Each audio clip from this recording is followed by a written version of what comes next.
إن الحمد لله نحمده ونستعينه ونؤمن به ونتوكل عليه ونعوذ بالله من شرور أنفسنا ومن سيئات أعمالنا من يهدي الله فلا مضل له ومن يضلل فلا هادي له وأشهد أن لا إله إلا الله وحده لا شريك له وأشهد أن محمدًا عبده ورسوله أما بعد يا أيها الذين آمنوا اتقوا الله حق تقاته ولا تموتن إلا وأنتم مسلمون فإن أصدق الحديث كتاب الله وأحسن الهدي هدي محمد صلى الله عليه وسلم وشر الأمور محدثاتها وكل محدثة بدعة وكل بدعة ضلالة وكل ضلالة في النار. கண்ணியம் வாய்ந்த இல்லாமல்ல அல்லாஹ்வின் நல் அடியார்களே, இறைவன் மீது நமக்கு இருக்கிற இறையச்சத்தையும் நம்பிக்கையையும் உறுதிப்படுத்துகிற விதமாக இந்த ஜும்மாவுடைய தினத்தில் நம்முடைய தொழில் மற்றும் இதர காரியங்களை எல்லாம் விட்டுவிட்டு அவனை வணங்குவதற்காக இந்த பள்ளியிலே நாம் எல்லாம் குழுமி இருக்கிறோம். இந்த நேரத்தில் இஸ்லாத்தினுடைய ஒரு அடிப்படை செய்தியை நாம் மீண்டும் ஒரு கணம் சுய பரிசோதனை செய்வதற்கு கடமைப்பட்டிருக்கிறோம். பொதுவாக மனிதன் பலவீனமாகத்தான் படைக்கப்பட்டிருக்கிறான். எந்த ஒரு செயல்பாடுகளை அவன் பின்பற்றினாலும், பல ஆண்டுகளாக அவன் வாழ்வில் நடைமுறையில் இருந்தாலும், ஒரு கட்டத்தில் அந்த நிகழ்வுகளையும் அந்த நடைமுறைகளையும் அவன் மறந்தவனாகவோ அல்லது அலட்சியப்படுத்தியவனாகவோ தான் அவன் மாறிவிடுகிறான். அப்போ இஸ்லாத்துடைய மிக முக்கியமான அடிப்படை என்பது இக்லாஸ், உள தூய்மை. நான் அல்லாஹுவை மட்டும்தான் வணங்குகிறேன், அவனிடம் மட்டும்தான் உதவி தேடுகிறேன் என்பது உண்மையாக இருக்குமானால் என் உள்ளமானது பண்படுத்தப்பட்ட உள்ளமாக இருக்க வேண்டும். என்னுடைய எல்லா சிந்தனைகளும் செயல்பாடுகளும் இறைவன் எதை விரும்புகிறானோ, எப்படி என்னை வாழ சொல்லியிருக்கிறானோ அந்த எண்ணோட்டத்தை நோக்கி என் உள்ளமானது பயணிக்க வேண்டும். அப்படி பயணிக்கிற பொழுதுதான் நான் என்னுடைய இக்லாஸில், உள தூய்மையில் பரிபூர்ணமாக இருக்கிறேன் என்று அர்த்தம். அதனால தான் நபிகள் நாயகம் ஸல்லல்லாஹு அலைஹி வஸல்லம் அவர்கள் ஒரு பொன்மொழியை நமக்கு சொல்லி கொடுத்தார்கள். இன் அமலு அமானு பின் நியாத், செயல்கள் அனைத்தும் எண்ணங்களை பொறுத்து தான் அமைகிறது. இந்த ஒரு செய்தி போதும் நம்முடைய வாழ்க்கையில் நாம் எப்படி வாழ்ந்து கொண்டிருக்கிறோம் என்பதை நாமே மறுபரிசீலனை செய்வதற்கு. அல்லாஹ் ரப்புல் ஆலமீன் தனது திருமறையிலே சொல்லுகிறான், வமா உமீரு இல்லா லியஹ்புதல்லாஹ், நீங்கள் அல்லாஹுவை உள தூய்மையோடு, மேலும் அந்த உள தூய்மையையும் நம்பிக்கையையும் உறுதிப்படுத்துகிற விதமாக பிடிப்புள்ளவர்களாக நீங்கள் இருக்க வேண்டும் சொல்லிவிட்டு அடுத்து அல்லாஹ் சொல்லுகிறான், முஹ்லிஸீன லஹுத்தீன், நம்முடைய இந்த ஈமான் என்ன பண்ணணும், உறுதியுள்ளதாக நம்ம வச்சிருக்கணும். ஹுனஃபா வ யுகீமுஸ் ஸலா வ யூத்துஸ் ஸகா, அவர்களை நாம் தொழுமாறும் ஜகாத்தை கொடுக்குமாறும் கட்டளையிட்டிருக்கிறோம். இதுதான் இஸ்லாம். இஸ்லாம் என்பது 5 தூண்கள் நிறுவப்பட்டிருக்கிறது என்பது உண்மை. ஆனால் இங்கே அல்லாஹ் சொல்லக்கூடிய பிரத்யோகமான ஒரு செய்தி என்னவென்றால், நான் என் அடியார்களுக்கு சொன்னது உள தூய்மையோடும் உறுதியோடும் அல்லாஹ்வை வணங்க வேண்டும், மேலும் ஜகாத் என்கிற கடமையை சரிவர கொடுக்க வேண்டும். இதைத்தான் நான் அவர்களுக்கு கட்டளையிட்டிருக்கிறேன் என்று திருமறை குர்ஆன் பேசுகிறது. இப்போ நம்முடைய வாழ்க்கையில் வந்துடுவோம். நம்முடைய வாழ்க்கையில் நாம் தொழுத இத்தனை ஆண்டு கால தொழுகைகளை எல்லாம் ஒரு கணம் நாமே சிந்தித்து பார்க்க வேண்டும். பல தருணங்களை சிந்திக்கிறோம்ல, நம்ம ஒழுங்காக வாழ்ந்திருக்கிறோமா, நம்ம மனைவிக்கு செய்ய வேண்டிய கடமையை செஞ்சுருக்கிறோமா, நம்முடைய பெற்றோர்களை நம்ம சரியாக பராமரிச்சிருக்கிறோமா, நம்ம பிள்ளைகளுக்கு எதிர்காலத்தில் எதை கொடுத்துட்டு போக போகிறோம் எல்லாம் சிந்திக்கிறோம், தவறு இல்லை. அதே நேரத்தில் நாம் ஒவ்வொரு நாளும் தொழக்கூடிய 5 நேர தொழுகையை நான் உண்மையில் உளப்பூர்வமாகத்தான் தொழுதிருக்கிறேன். நான் அங்கே சென்று நின்ற 5 நிமிடங்கள் 10 நிமிடங்கள் 1/4 மணி நேரமானது என் உள்ளத்தை பண்படுத்தியவனாக, என் இறைவனை நினைவுகூர்ந்தவனாக, என்னால் இயன்ற அளவு என் மனங்களை எல்லாம் கட்டுப்படுத்தி நின்றேன் அப்படின்னு சொல்ல முடியுமா? பல நேரங்களில் நம்ம என்ன ஓதுறோங்கிறத மறந்துடுறோம். அல்லாஹ்ட்ட சில விஷயங்களை கேட்கிறோம்னு நினைக்கிறோம். ஆனால் பள்ளி வாசலுக்கு வந்த பிறகு துவா செய்ய கூட நேரம் இல்லை, ஃபோன் வந்தோடனே எந்திச்சு ஓடிடுறோம். நம்முடைய உள தூய்மை எப்படி இருக்குன்னா, நம்மளை அல்லாஹ் படைச்சது அவனை வணங்குறதுக்கு தான்.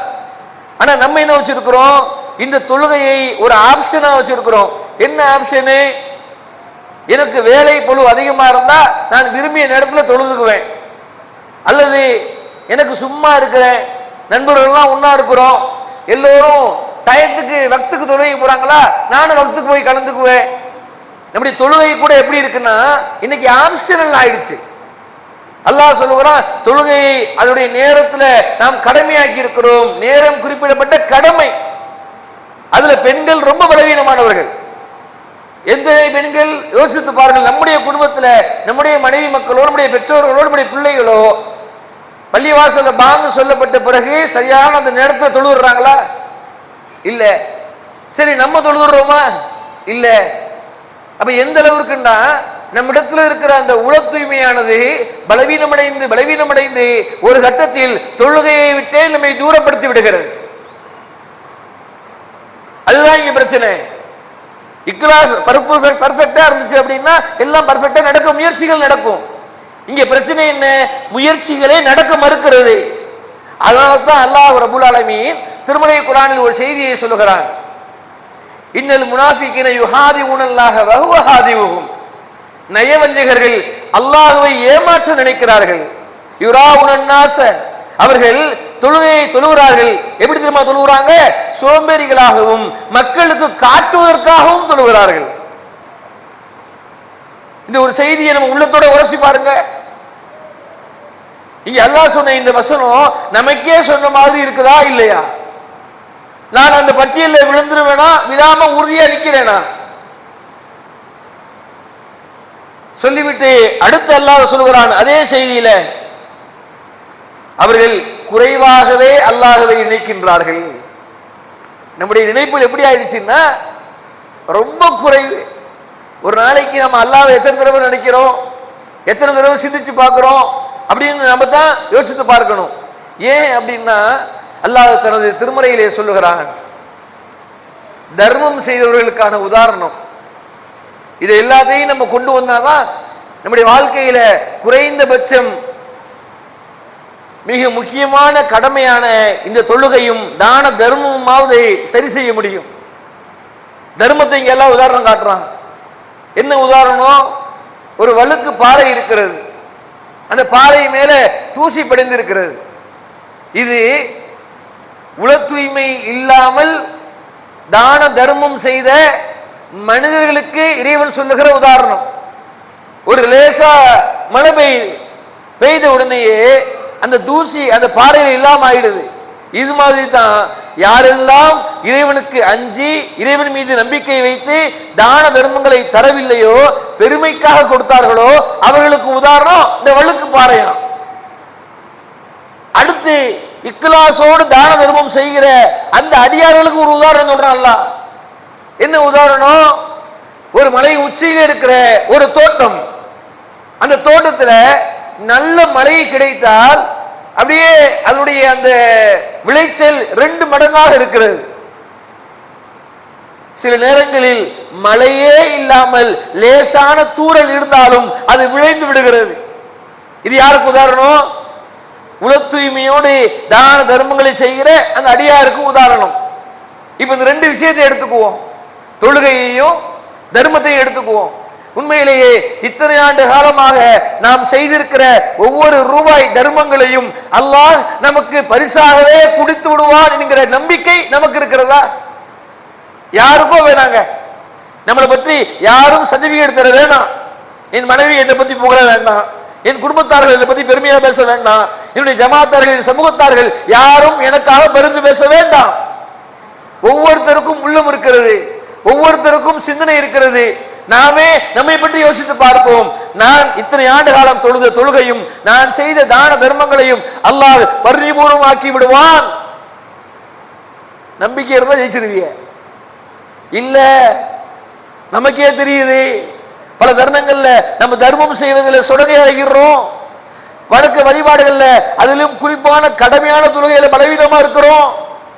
அப்படின்னு இருந்தா தயவு செய்து நம்மை நாமே சீர்படுத்திக் கொள்ள வேண்டும். எத்தனை ஆண்டு காலம்னா சீர்படுத்திக்குவோம் சொல்லிட்டே இருக்க போறோம்? யோசிச்சு பாருங்க. ஏன்னா குர்ஆன்ல அல்லாஹ் சொல்லும் பொழுது இந்த தொழுகையாளிகளை சொல்றதுதான் நமக்கு இன்னும் கவலையா இருக்கிறது. நம்ம எல்லாம் அந்த லிஸ்ட்ல தான் இருக்கிறோமா, இல்ல உண்மையிலேயே ஜெயிச்சிருவோமா? அல்லாஹ் சொல்கிறான், கவனமற்ற தொழுகையாளிகளுக்கு கேடுதான். சரி, அது என்ன கவனமுள்ள தொழுகை, கவனமற்ற தொழுகை? நாம இத்தனை ஆண்டு காலமா தொழுது இருந்த தொழுகை எல்லாம் கவனத்துடைய தொழுகை தானா? கவனமற்ற தொழுகைனா நான் ரக்காத்துல 1-2 கூட்டுறேன்ல, அது இல்ல, அது எப்பயாவது நடக்கும், ரசூலுல்லாஹ்வுக்கு நடந்துச்சு. கவனமற்ற தொழுகை என்பது என் உள்ளத்துல என் இறைவன் மீது இருக்கிற நம்பிக்கையை உறுதியற்ற நிலையில் நான் தொழுவது. என் ரப்பு என்னை பார்த்துக்கிட்டு இருக்கிறான், நான் அவனோட பேசுறேன், எனக்கு இருக்கிற இன்பம் துன்பம் சோகம் கவலை எல்லாத்தையும் நான் என் இறைவனிடத்துல முறையிடுகிறேன், அவன் எனக்கு வழிகாட்டுவான். இந்த உலகத்துல நான் பல தருணங்களில் வாழ்க்கையில் தோல்வி அடைந்தாலும் மறுமையில நான் தோல்வி அடைய மாட்டேன், என் இறைவன் என்னை தோற்க விட மாட்டான் அப்படின்னு எனக்கும் என் இறைவனுக்குமான அந்த நேசத்தையும் அன்பையும் காதலையும் வெளிப்படுத்துகிற விதத்தில் என் நடைமுறைகள் இருக்க வேண்டும். எவற்றையெல்லாம் அல்லாஹ் விரும்புகிறானோ அதை நோக்கி என் வாழ்க்கை பயணம் அமைந்திருக்க வேண்டும். இன்னைக்கு நம்மளால ஒரு 1/4 மணி நேரம் பள்ளிவாசல உட்கார முடியலங்க. கடமையான தொழுகையை தொழுதுட்டு நபிகள் நாயகம் ஸல்லல்லாஹு அலைஹி வஸல்லம் சொன்னார்கள், ஒரு அடியான் தொழுகைக்கு முன்னதாக வந்து அமர்ந்து விட்டார். இங்க அல்லாஹ் எதை பார்க்கறான் பாத்தீங்களா? உள்ளத்தை பார்க்கறான், உள தூய்மை. அவன் எதுக்காக வந்தான்னு பார்க்கறான். வந்து உட்கார்ந்துட்டாரு, 1 மணி தொழுகை நினைச்சு வந்தாரு, 1:15 தொழுகை. சரி, இந்த 1/4 மணி நேரத்துல வேலையை பார்த்துட்டு வந்துரும் நினைக்காம வந்துட்டோம், அல்லாஹ்வுடைய பள்ளிவாசலை உட்காருவோம் அப்படின்னு அவர் உட்கார்ந்த உடனேயே இறைவன் மலக்குமார் இடத்துல பதிவு செய்ய சொல்லுகிறான். அவர் ஜமாத்தோட நிக்கல, இமாம தொழுகையை ஆரம்பிக்கல. அவர் அமர்ந்திருந்த ஒவ்வொரு மணி நிமிடங்களும் மைக்ரோ செகண்டுகளும் அல்லாஹ் பதிவு செய்ய சொல்லுகிறான். என் அடியான் தொழுகைக்காக வந்திருக்கிறான், கடமையான தொழுகைக்கு அமர்ந்திருக்கிறான் என்று பதிவிடுங்கள். அதோடு சேர்த்து சில வானவர்களை எழுப்புங்கள். அந்த வானவர்கள் அவருடைய தலைமாட்டிலே அறிய கொண்டு, யா அல்லாஹ் இவருக்கு நீ அருள் செய், இவருடைய பாவங்களை மன்னி என்று பிரார்த்தனை செய்யட்டும். நான் செத்தேனா என் பிள்ளை துவா செய்வதான்னு தெரியாது. நான் மௌத்தாயிட்டா என் மனைவி எத்தனை ஆண்டுகள் எத்தனை மாதங்கள் என்னை நினைத்து கொண்டே இருப்பார் எனக்கு தெரியாது. நான் மரணித்து விட்டால் என் பெற்றோர்களும் எத்தனை நாட்கள் என்னை நினைப்பார்கள் தெரியாது. அந்த உலகத்தில் வாழ்ந்து கொண்டிருக்கிறோம். ஆனா நான் என் இறைவனை இணை கூர்ந்து கொண்டே இருக்கிற பொழுது, அவனை பற்றி நான் சிந்திக்கிற பொழுது அல்லாஹ் என்ன பண்றான் பாத்தீங்களா? எல்லா வழியிலும் எல்லா வாசலிலும் என் மீது அருளை பொழிந்து கொண்டே இருக்கிறான். நிய்யத்து தான் இங்க வேணும். அல்லாஹ்வுக்கு தேவையானது நபிகள் நாயகம் ஸல்லல்லாஹு அலைஹி வஸல்லம் சொன்ன அற்புதமான செய்தி. நம்ம இன்னைக்கு எதை பார்ப்போம்? அல்லாஹ் எதை பார்க்கறான்? நம்ம எதை பார்ப்போம்? ஒரு மனிதர் நல்ல மனிதர் அப்படின்னா அவருடைய ஆடை அழகா இருக்கணும், அவருக்கு செல்வம் இருக்கணும், நல்ல திறமைகள் இருக்கணும், வெளி தோற்றங்கள் இருக்கணும், நம்ம பார்க்கிறோம், நம்ம பார்வை. ஆனா அல்லாஹ்வுடைய பார்வை என்பது உள்ளத்தை மட்டும்தான் அல்லாஹ் பார்க்கறான். வெளிப்படையா இருக்கிறதெல்லாம் அது எக்ஸ்ட்ரா, அவ்வளவுதான் அல்லாஹ்வுடைய பார்வையில. அவன் உள்ள தெளவுல அவன் ஏழ்மையாக இருந்தாலும், அவன் சில பலவீனமாக இருந்தாலும், அவனிடத்தில் பல பிரச்சனை இருந்தாலும் அல்லாஹ் பார்ப்பது அவன் உள்ளத்தை பார்க்கிறான். அதனால தான் நபிகள் நாயகம் ஸல்லல்லாஹு அலைஹி வஸல்லம் சொல்கிறார்கள், ஒரு அடியான் எதை நோக்கி பயணிக்கிறானோ அது அவனுக்கு கிடைக்கும். நமக்கு பயமா இருக்குங்க. நம்ம எல்லோரும் பெரும்பாலும் என்னுடைய பார்வையில் உலகத்தை நோக்கி தான் பயணிக்கிறோம். நபிகள் நாயகம் ஸல்லல்லாஹு அலைஹி வஸல்லம் சொல்கிறார்கள், ஒரு அடியான் இந்த உலகத்திற்காகத்தான் பயணிக்கிறான், இந்த உலகத்தை தான் விரும்புகிறான், இந்த உலகத்திலே செல்வங்களை சேர்ப்பதற்கும் அதற்காகவே அவன் வாழ்க்கை இருக்குமானால் கட்டாயம் அவர் அதை அடைந்தே தீருவார். அல்லாஹ்வுடைய ஒரு வாக்குறுதி. ஒரு அடியான் வந்து இந்த உலகம் தான் எனக்கு முக்கியம், இந்த உலகத்துல ஆசைகள் இருக்குது, பெரிய மாளிகைகளை கட்டணும், நல்ல செல்வங்களை சேர்க்கணும் அப்படின்னு அவர் போனார்னு வைங்க, தொழில் அப்படியே பரக்கத்தா போய்கிட்டே இருக்கும். அவர் நீத்த பார்க்கறான். அல்ல ஓகே, இதானப்பா உனக்கு ஆசை, போ, என்ன பண்ணேன்? நபிகள் நாயகம் சொல்லிவிட்டு சொன்னார்கள், அதே அடியானுக்கு அல்லாஹ்தான் அவருடைய இலக்காகவும் மறுமைதான் இலக்காக இருக்குமால் கண்டிப்பாக அந்த வெற்றியை அவர் அடைவார் சொல்லிவிட்டு அடுத்த ரசூலுல்லாஹ் சொன்னாங்க, ஹிஜ்ரத்துங்கிறது என்ன? ஒரு மனிதர் தியாகம் செய்து பயணிக்கக்கூடிய அந்த நிகழ்வுக்கு ஹிஜ்ரத்தும். அங்கே உள்ளூர்ல இருந்து வெளியூருக்கு போறதோ என்னென்ன காரணங்களுக்கு போறோம் அது ஹிஜ்ரத்து தான். அந்த ஹிஜ்ரத்தையே ரசூலுல்லாஹி ஸல்லல்லாஹு அலைஹி வஸல்லம் 2ஆக பிரிக்கிறார்கள். ஒரு அடியார் ஹிஜ்ரத்தை மேற்கொள்கிறார், அந்த ஹிஜ்ரத்தானது உலகத்திற்காக இருக்குமானால் கண்டிப்பாக அதை அவர் அடைந்து கொள்வார். எதை? இந்த உலகத்துல அங்க போனா எனக்கு நல்ல வருமானம் கிடைக்கும், நான் அதுக்காகத்தான் போறேங்க அப்படின்னு அவருடைய நோக்கம் அதுவா மட்டும்தான் இருக்குமானால் கண்டிப்பாக அந்த ஹிஜ்ரத்து அந்த உலக நோக்கத்துக்கு தான் அப்படின்னு அல்லாஹ் முடிவு பண்ணி கூலி கொடுத்துருவான், அதுலயே முடிஞ்சிடும். அதே ஹிஜ்ரத் ஒருத்தர் ஒரு பெண்ணுக்காக பயணிக்கிறார், பொண்ணுக்காகத்தான் காலையில இருந்து சாயங்காலம் வரைக்கும் ஓடுறது, துரத்துறது, பின்னாடி போறது, எப்படி எப்படிலாம் அப்ரோச் பண்ணணுமோ எல்லா வேலையும் பண்றாரா, நோக்கம் அதுவா இருக்குதா, கண்டிப்பா அடைஞ்சிருவார். அதே ஹிஜ்ரத் அல்லாஹ்விற்காக இருக்குமானால் நபிகளார் சொல்கிறார்கள் கண்டிப்பாக அதை அவர் அடைந்து தருவார். நம்ம என்ன பார்க்கணும்னா, அல்லாஹ் நம்மகிட்ட எதிர்பார்க்கிறது ரொம்ப பெருசா அள்ளி கொடுத்து நீங்க அப்படியே உங்களை தூய்மையான உள்ளத்துல நீங்கள் அல்லாஹ்வை நம்புவதை உறுதியோடு வைத்துக் கொள்ளுங்கள். அந்த உறுதி என்பது சில பேருக்கு மகிழ்ச்சியில வரும். மகிழ்ச்சியா இருக்கும்போது ஏதாவது ஒன்று கேட்டு பாருங்க, என்னங்க உங்களுக்கு பேர பிறந்திருக்கானாமே, மக பிறந்திருக்காமே, வீடு கட்டிட்டீங்க, அல்ஹம்துலில்லாஹ் அல்ஹம்துலில்லாஹ் அல்ஹம்துலில்லாஹ். அதே அவருக்கு ஒரு துக்கம் வரட்டுமே, அல்லாஹ் என்ன சோதிச்சுக்கிட்டே இருக்கிறான். அல்லாஹ்வுடைய சோதனையும் ஒரு வகையான அருள் தான். அல்லாஹ் யாரையெல்லாம் கடுமையாக சோதிக்கிறானோ அவர்களை கடுமையாக நேசிக்கிறான் என்று நபிகளார் சொல்லுகிறார்கள். என்ன அல்லாஹ் சோதிக்கிறான்? உடல் ரீதியாக, மன ரீதியாக, நோய் ரீதியாக, கடன் ரீதியாக என்று இருக்குமானால் நான் அவனிடத்துல கெஞ்ச முடியும், அழ முடியும், மன்றாட முடியும். ஆனால் அவன் மீது இருக்கிற நம்பிக்கையை இழக்க முடியாது. நீங்க நம்முடைய ஈமான் எப்படி இருக்கிறது? மகிழ்ச்சியா இருந்தா அல்லாஹ் கொடுத்தான், மகிழ்ச்சி இல்லைன்னா அல்லாஹ் எடுத்துட்டான்.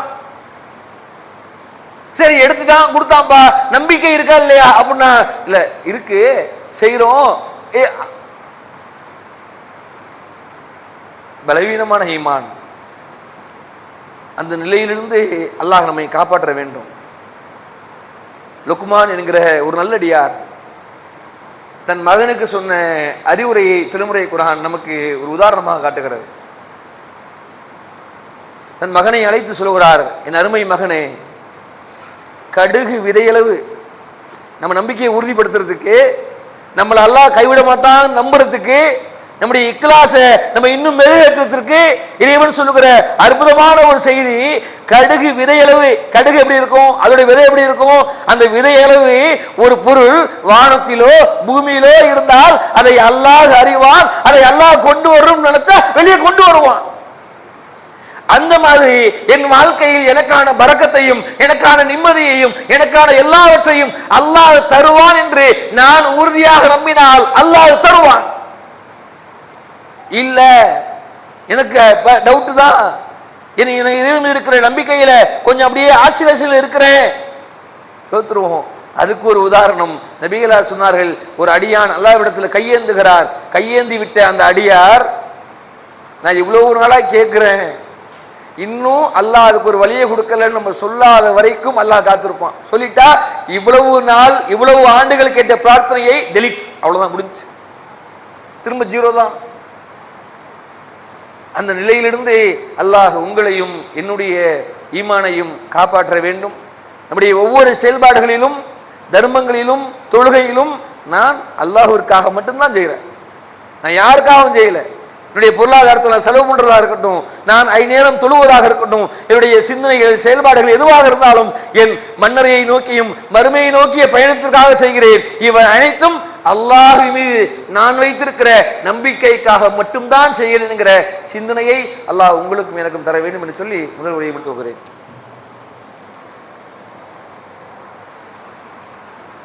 அல்ஹம்துலில்லாஹி ரபில் ஆலமீன். எல்லாம் அல்ல அல்லாஹ்வின் நல்லடியார்களே,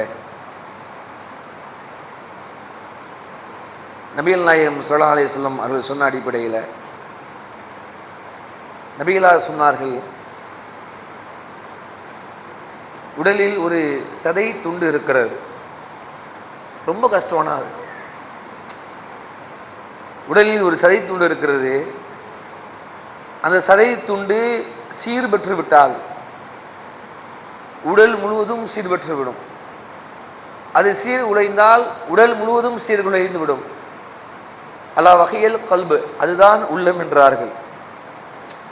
நம்ம சொல்லுவோம் கிட்னி போயிடுச்சுன்னா பலவீனமாயிடும், ஹார்ட் போயிடுச்சுன்னா உடம்பு. இங்கே அல்லாஹ் அதையெல்லாம் சொல்லவே இல்லை. அதெல்லாம் மௌத்து எல்லாருக்கும் வரும், எப்பவும் நம்ம போகத்தான் போகிறோம். சில பேருக்கு சீக்கிரம் நோயாக மௌத்தாவாங்க, சில பேர் படுக்கையிலேயே மௌத்தாவாங்க, சில பேர் பயணத்தில் மௌத்தாவாங்க. இப்படி மௌத்துங்கிறது ஒவ்வொருத்தருக்கும் ஒவ்வொரு மாதிரி இருக்கும்.